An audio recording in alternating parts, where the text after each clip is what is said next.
Hey les amis, 6e vidéo sur comment se développer financièrement, comment avancer vers la liberté financière. On a vu tout un tas de trucs cette semaine. Je vous conseille d'aller regarder les vidéos si vous ne les avez pas vues. Et aujourd'hui on va voir comment développer sa valeur en fait.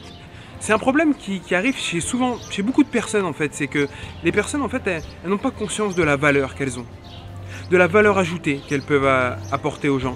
Et donc ça fait qu'au final, elles n'arrivent pas à négocier, elles n'arrivent pas à dire des prix, à dire leur prix. Elles n'arrivent pas, au final, elles travaillent comme des moins que rien en fait. Donc si vous avez un produit à vendre, si vous voulez une augmentation, si vous voulez tout un tas de trucs, si vous voulez développer vos finances, c'est très important de connaître votre valeur. Donc comment on connaît sa valeur? Alors si vous avez un métier, si vous avez un service à vendre, comment vous en êtes arrivé à vendre ce produit? Combien de temps vous avez mis pour travailler sur ce que vous connaissez? Combien de temps vous avez mis pour avoir les connaissances que vous avez, pour avoir le savoir que vous avez, pour avoir l'expérience que vous avez? Qu'est-ce que vous avez investi sur vous-même pour pouvoir avoir les capacités, pour pouvoir avoir la valeur que vous avez? Que ce soit même si vous avez un patron, les études que vous avez fait et tout un tas de trucs, le temps que vous avez passé à réviser. Si vous vendez un service, le temps que vous avez mis à développer ce produit, ce service, etc. Faites la liste en fait de tout ce que vous avez investi depuis que vous êtes né même, c'est possible. Si vous dessinez depuis que vous êtes né, si vous êtes un artiste depuis que vous êtes né, depuis là, c'est-à-dire que même si vous jouez de la musique depuis l'âge de 2 ans, notez tout ça.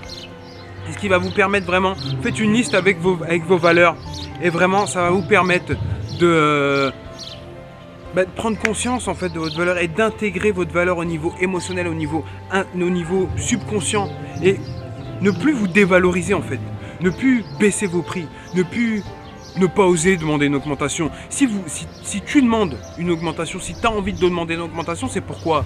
C'est parce que tu sais que tu mérites plus. Donc si tu sais que tu mérites plus, vas-y. Pourquoi? Parce que tu as de la valeur et il faut que tu en prennes conscience, il faut que tu prennes conscience de ta valeur. Donc en faisant une liste de tout, du pourquoi, du comment, du temps, de pourquoi tu es qui tu es, de pourquoi tu mets tout ça en place, de qu'est-ce que tu peux mettre en place et pourquoi tu en es là à l'heure actuelle. Tu la relis, si tu dois négocier, si tu dois aller dire un tarif, si tu dois aller je sais pas, demander une augmentation, tu t'imprègnes de ça et tu verras que ça va être exceptionnel.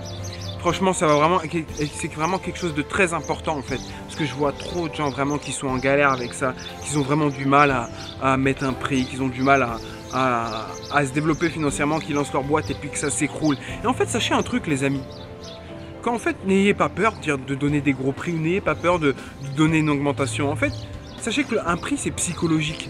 Ça veut dire qu'en fait, si vous donnez un gros prix, psychologiquement, la personne elle va se dire « Waouh, c'est quelque chose de puissant ». Si vous donnez un petit prix, si vous donnez un petit prix,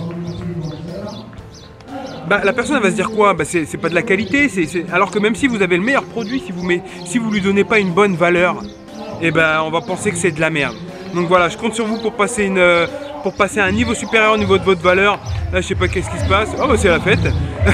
On se retrouve demain pour une prochaine vidéo. Bisous. Mouah.